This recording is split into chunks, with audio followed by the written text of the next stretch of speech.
didn't know how to use your weapon, you learned really quickly out there because everyone had to be proficient at the very least. And um, what happened to Jessica is tragic, especially with everyone who died in it as well. It's just lack of training. I mean, really, no one really thought to invest in the non-infantry soldier. But like, I mean, they didn't invest into basic infantryman training, and I think now they are. Last I heard, they actually changed. Actually, funny enough, an hour before we started this, I was reading about it's called the Forge. The Army's doing a new thing called the Forge, where basically you have to use all your skills that you've learned in basic training, and then they test it at the end. So basically, what is it called? It was the field FTX. There you go. Field training exercise is what we sure. Just like everyone else, yeah. But like apparently this is a little bit more intense than that. Which, thank you for doing that. Yeah, it's great. Well, I think that throughout our history, it's not the Army, it's not the Navy, it's not any of them. It's kind of the footing that you're on at a certain point in your history, and the most dangerous thing that can happen to any military force is you become complacent. And it happened after World War II. It took a while to get people spun up again for Korea. Vietnam, I mean, the training was very inadequate for a lot of those soldiers.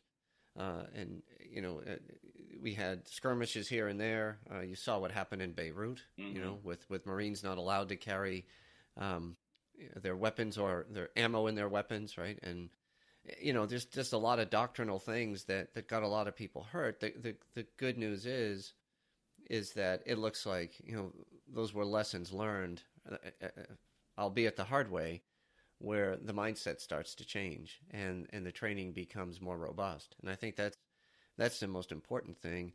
It's funny because we tend to look through history through the lens of where we are today. And like I said, there was very little, I think, in the FMEAs, the Failure Modes Effects Analysis, when they were going to war with Iraq, that the insurgency was going to happen. The IED threat became something that wasn't anticipated.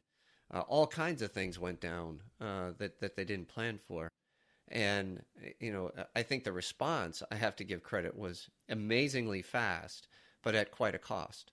And, you look at it now, and I think that, the soldiers and the warriors today on all the branches that are now assigned into roles, all get much better prepared and trained in weapons than they ever had before. I just think that was just the mindset at the time. If we were running the show back then, we probably wouldn't have thought of it either. But it's just, it is interesting to see how well forces can improvise, adapt, and overcome and get into the fight and retrain. I think, there's a lot of good situations and stories out there that talk to that. And I think, Richard, yours is a great one where, okay, you're the NBC guy. Oh, now you're the CBQ guy. And, when they start yelling breach, breach, breach, and you're going, what the hell does that mean? That can be pretty scary, Man, yeah. My first, that brings me back. we were told to so I carry the AT-4, which is basically a bazooka, but I mean no bigger size bazooka, but or a rocket, but like I also had the a 203. I was the 203 gunner, and also a few 203 rounds. So how much did you weigh back then?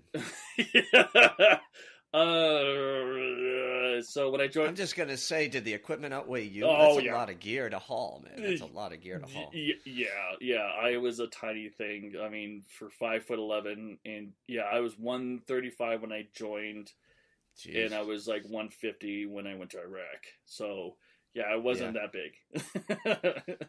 I was just listening to your, the checklist of what you were carrying. I'm going, Okay, that's a You know, good 20 pounds. That's 30 pounds. That's yeah. Okay. yep, yeah, because I was actually that's funny because I was actually talking to my daughter about that. She was like, "Oh, how much did you carry?" I was like, "Well, let's think.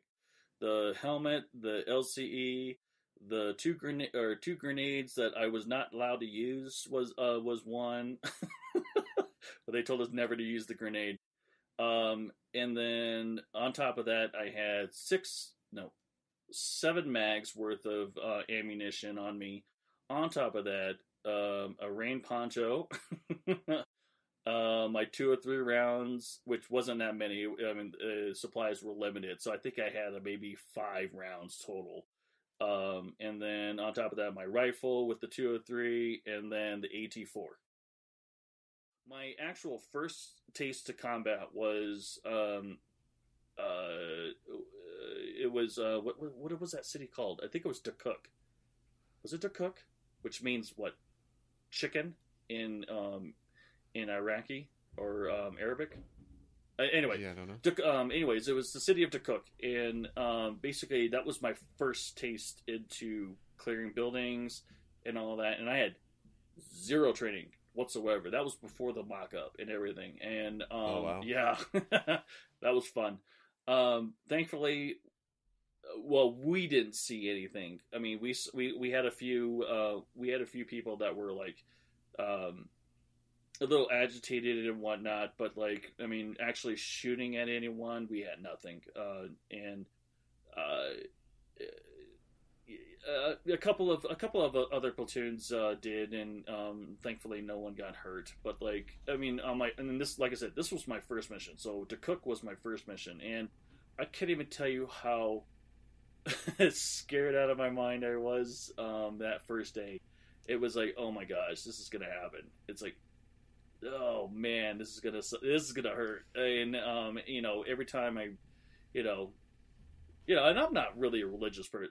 At that time, I was not a religious person. I actually rejected religion back then, and thankfully, mainly because of my mom, and because my mom, said sayonara to us basically, and wanted to pursue religious attributes. So she basically left my dad and my sister and I when we were very young, and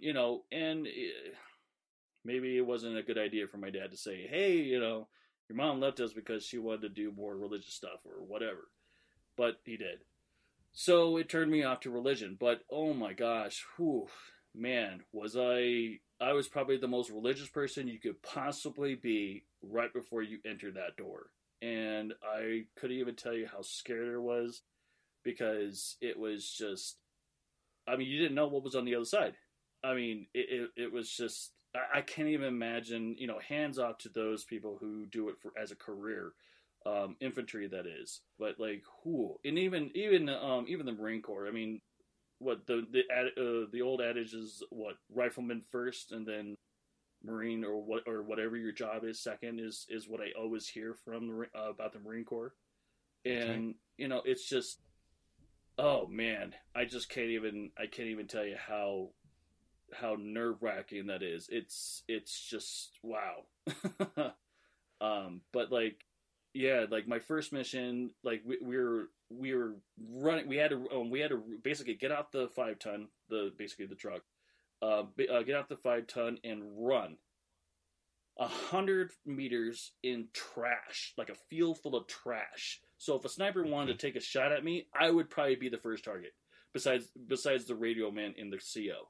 But Right. because obviously you see a big rocket on my back, you just shoot that, and Yeah. I'm the one. I'm the pretty much going to be the first target of opportunity. And when we were running to this, basically we were trying to get to this school where we were going to set up like our platoon FOB. Um, FOB version of basically set up a base in the middle of a city, which to me is not an entirely great idea, but at the same time that's all we had. So like we darted for this whole entire thing, and freaking we thought we were gonna get rounds laid down on us, and there was a few, not many. And what was it? I I face planted right into the trash. maybe about 75 meters into it, and everyone thought I was shot and everything. Like it was like, Oh boy. oh man, me. I mean, I had no idea what anyone was thinking, but like me, I just tripped over this big pile of friggin' tires and all that kind of stuff, and I'm like, oh great, and now I got trash all over me, sewage on me, and I'm like, ugh, it was disgusting.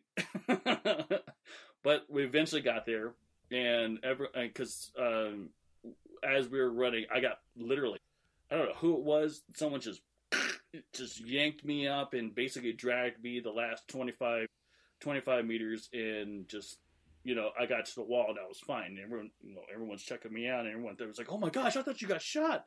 It's like, no, I wish I got shot because I tripped over some trash over there. Would have been less embarrassing. Yeah, But well, yeah, the only thing hurt there is your ego. Yeah. exactly. I mean, laughing about it now, it's great laughing about it now. But back then, yeah, it wasn't something I was like, you know, it's not something I never prayed I never really prayed to anyone, whether it be God or whatever, until Iraq. I mean, I guess you could say I found my faith in Iraq. Because yeah, it was just something that got me through that whole entire thing. Because I mean, granted, there were lots of downtime and whatnot, but it's just that pick up and go, and you do missions, you clear out these little villages, and you get that feeling back. It's like, oh my gosh, what's behind this door? Right. And it like I said, it never really it never happened very often, but when it did, it got intense, and it's just, thank your lucky stars that you're still here. Yeah, well, there's an old adage, right? And that is that there's no such thing as an atheist in a foxhole. It's never been attributed to anyone, but I know that whoever said it, there wasn't a person who can't confirm that they weren't damn right about that. Right. No, that's 100% true. I mean, yeah. I mean, no matter how many people I've heard say, I don't believe in God, you're full of it when you're out there. When you're out there in the actual crap. I don't know if you're allowing swear words or anything like that in this podcast, but like, yeah, when you're in it, you believe in something. You have to. I mean, and if everyone's scared. I don't care who. I don't care how many deployments it is. Everyone's scared. If not, you're psychotic, or you're lying. Yeah, One of the yeah. two.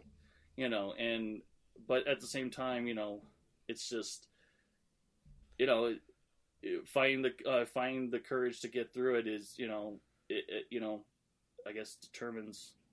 It determines the person that you are once you get through it. So, I mean, it was quite nerve wracking. Yeah. Well, it is. It is something to be a part of and to live through, and and to see it too when people don't make it back. How rough it is, because one of the things that's interesting that was hitting me when you were talking about it, Richard, was, I mean, you weren't even 20 years old.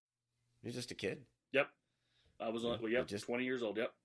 Yep, you're just a kid, and most of the folks that were doing it they're just kids, and there's obviously a fair percentage of career service folks who've been through things or whatnot, and I guess it's having been through certain things, but there was almost a generation or two that really didn't see combat, just trained and trained and trained, were itching for it, and then once it came, it's never what you expect, but it's a very different world when you do your hitch, your 2, 4, or 6 years, whatever it is.